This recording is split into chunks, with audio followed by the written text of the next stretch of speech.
Hello everyone, welcome back to illume biology. Class 12th का 4th chapter reproductive health, उसका second session है आज। और आज हम लोग बात करेंगे अबाउट पॉपुलेशन ग्रोथ। देखो, इस वीडियो को देखने से पहले इसका जो फर्स्ट पार्ट है उसको ज़रूर देखो, क्योंकि काफ़ी कुछ चीज़ें हमने वहाँ पे डिस्कस की है, तो उसी का कंटिन्यूएशन हम यहाँ पर अब करने वाले हैं।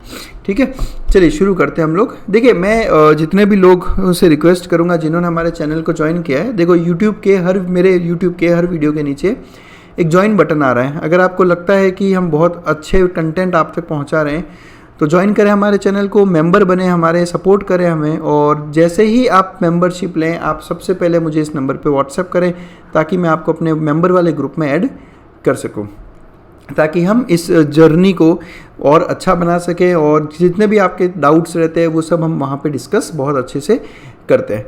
चलिए शुरुआत करते हैं पॉपुलेशन ग्रोथ। अब पॉपुलेशन ग्रोथ मतलब जनसंख्या वृद्धि। ये पिक्चर बहुत है समझाने के लिए कि पॉपुलेशन ग्रोथ क्या होती है।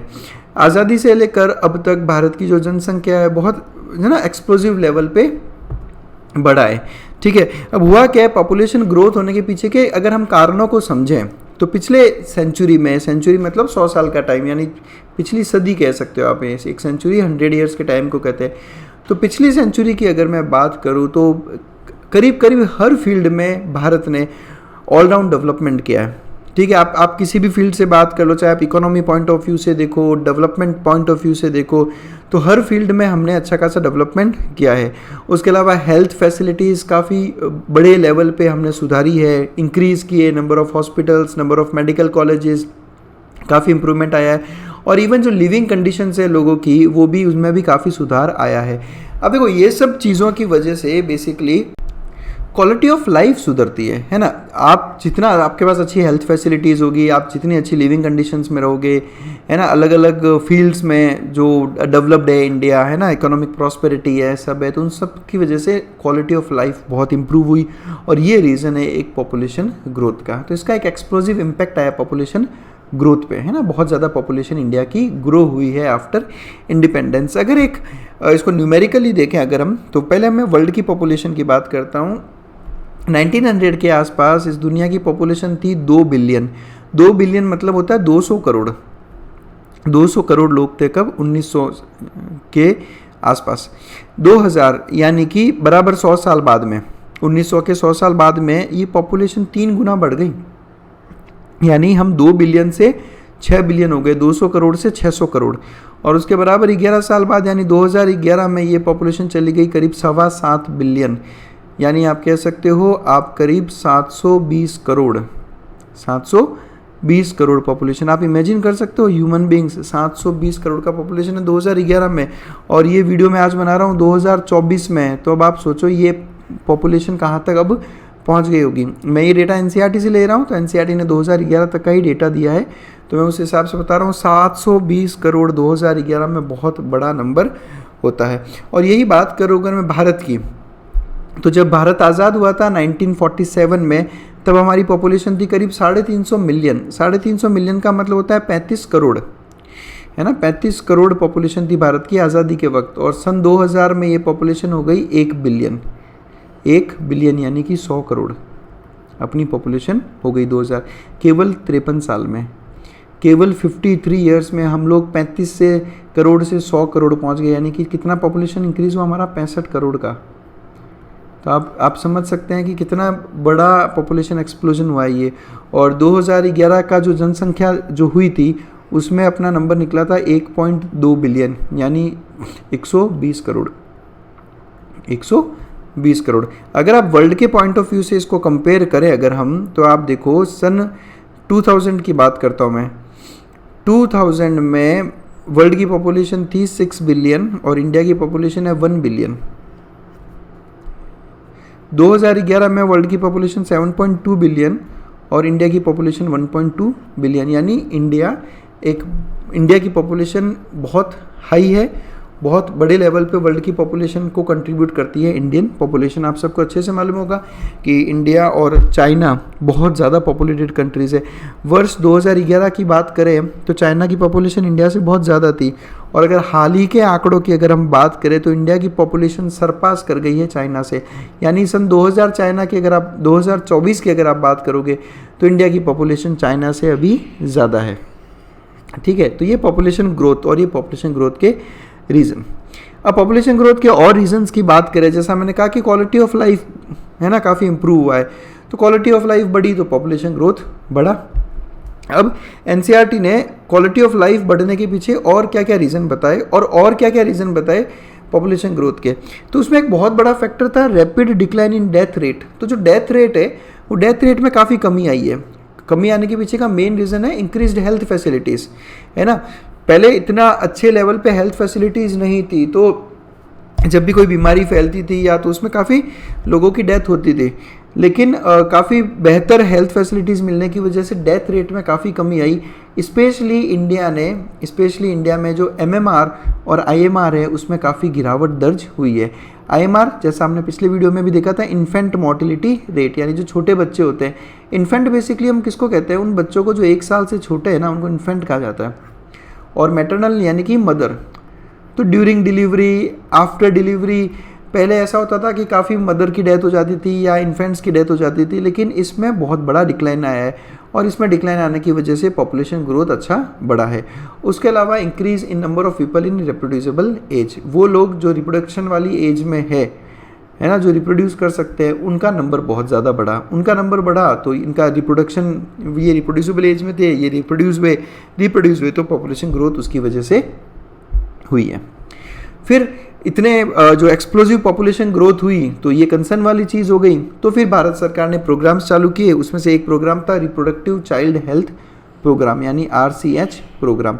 इस प्रोग्राम की हेल्प से हमने पॉपुलेशन ग्रोथ रेट में कमी ज़रूर की, लेकिन ये कमी काफ़ी मार्जिनल थी। मार्जिनल मतलब ज़्यादा सिग्निफिकेंट कमी नहीं आ पाई, थोड़ी कमी आई लेकिन एक सिग्निफिकेंट कमी नहीं थी।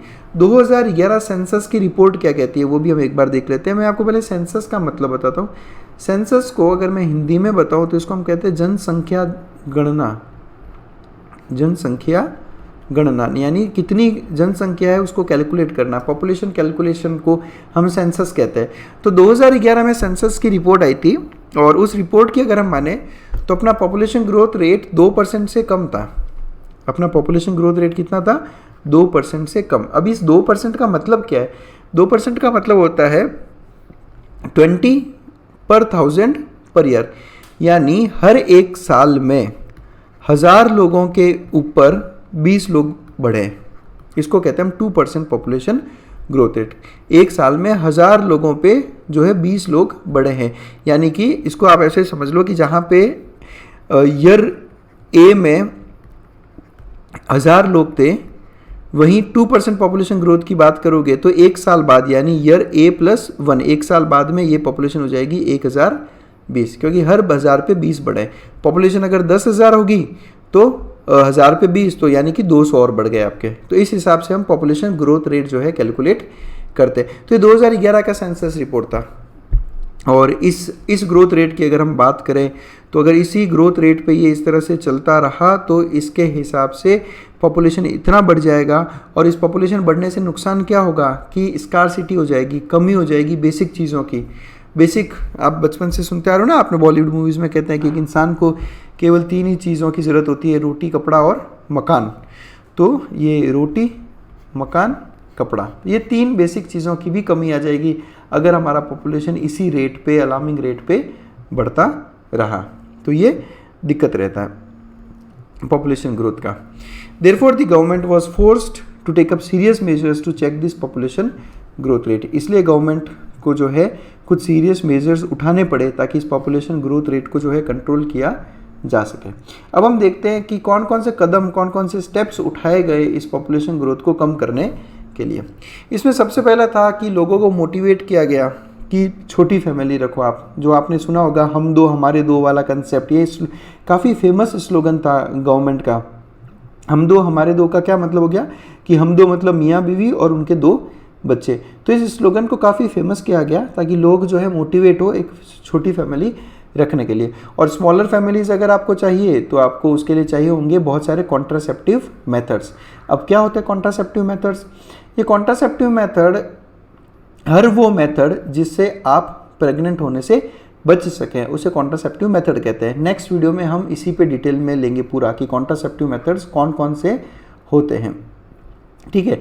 तो प्रेगनेंसी अवॉइड करने के लिए कॉन्ट्रासेप्टिव मेथड्स को यूज़ करने के लिए मोटिवेट किया गया, छोटी फैमिलीज रखने के लिए मोटिवेट किया गया। कैसे किया गया कि अखबारों में, हॉस्पिटल्स में या रेलवे स्टेशन पे हर जगह पे पोस्टर्स लगाए गए, बिल्स चिपकाए गए, एडवर्टाइजमेंट दिए गए अखबारों में, जिसमें इन्होंने शो किया एक हैप्पी कपल विद 2 चिल्ड्रन, है ना, एक कपल और उनके 2 बच्चों। इस तरह के पोस्टर्स हुआ करते थे और स्लोगन हुआ करता था हम 2 हमारे 2, यानी वी 2 एंड आर 2। ये इस तरह के पोस्टर्स काफ़ी जगह पे आपको देखने को मिलते थे।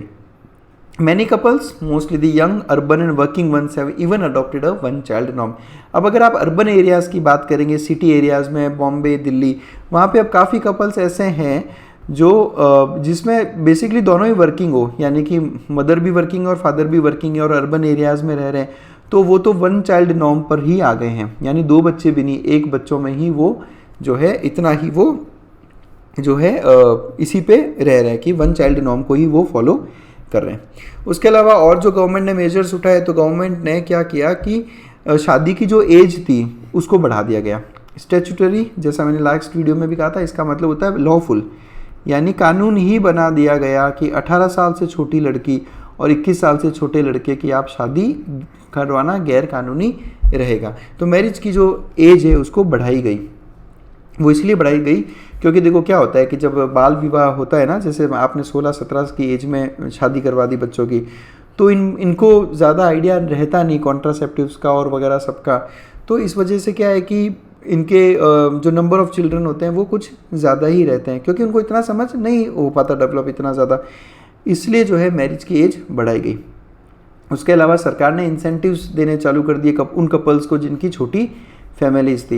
अब इंसेंटिव्स मतलब जैसे कुछ आप इसको ऐसे समझ लो, जैसे आजकल ऐसा आ रहा है कि अगर आपके 2 से ज़्यादा बच्चे हैं तो आप गवर्नमेंट जॉब के लिए अप्लाई नहीं कर सकते। ये कुछ ऐसे कानून बनने में भी हैं जो मतलब ऐसा सुनने को आ रहा है कि गवर्नमेंट जॉब वालों को, मतलब जिसके 2 से ज़्यादा बच्चे हैं उनको गवर्नमेंट जॉब नहीं मिलती, और अगर गवर्नमेंट जॉब है और 2 से ज़्यादा बच्चे हो जाए तो उनको फिर वहाँ से निकाला जाएगा, और ये सब मतलब इस तरह की चीज़ें चलती रहती है। इनको इंसेंटिव्स कहते हैं कि कुछ ना कुछ आपको ऐसा लालच उन्हें देना होगा ताकि वो अपनी छोटी फैमिली में ही खुश रहें।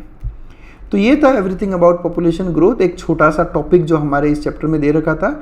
और इसमें अगर नीट के पॉइंट ऑफ व्यू से देखें तो जो काफ़ी कुछ छोटी मोटी चीज़ें हैं, जैसे 2011 का सेंसस क्या है, इंडियन पॉपुलेशन कितनी थी, क्या क्या मेजर्स उठाए गए, MMR क्या है, IMR क्या है ना, ये जो वैल्यूज़ दे रखी है, ये सब चीज़ें हैं जो आपको जानने की ज़रूरत है। तो फिर यही था इसमें। नेक्स्ट वीडियो से हम लोग कॉन्ट्रासेप्टिव्स चालू करेंगे। देखो दोनों अलग अलग टॉपिक थे, इसलिए मैंने इस वीडियो में इसको शामिल नहीं किया, अलग ही रखा है उसको। आपको फिर भी किसी तरह का डाउट हो तो मुझे व्हाट्सएप करें, मुझे मेल कर सकते हो, या इंस्टाग्राम ID पे मुझसे बात कर सकते हो। अगर आपको लगता है कि बहुत अच्छा कंटेंट हम बना रहे हैं तो हमें सपोर्ट करें, ज्वाइन करें हमारे चैनल को, ताकि हम इस तरह के और भी अच्छे वीडियोज़ आप तक पहुँचा सकें। मेम्बर बनते ही आपको मुझे इस नंबर पर व्हाट्सएप करना है ताकि मैं आपको अपने बायोलॉजी के मेंबर ग्रुप में ऐड कर सकूं और आपके डाउट्स हम लोग डिस्कस कर सकें। तो बस that's it. Thanks a lot for watching us.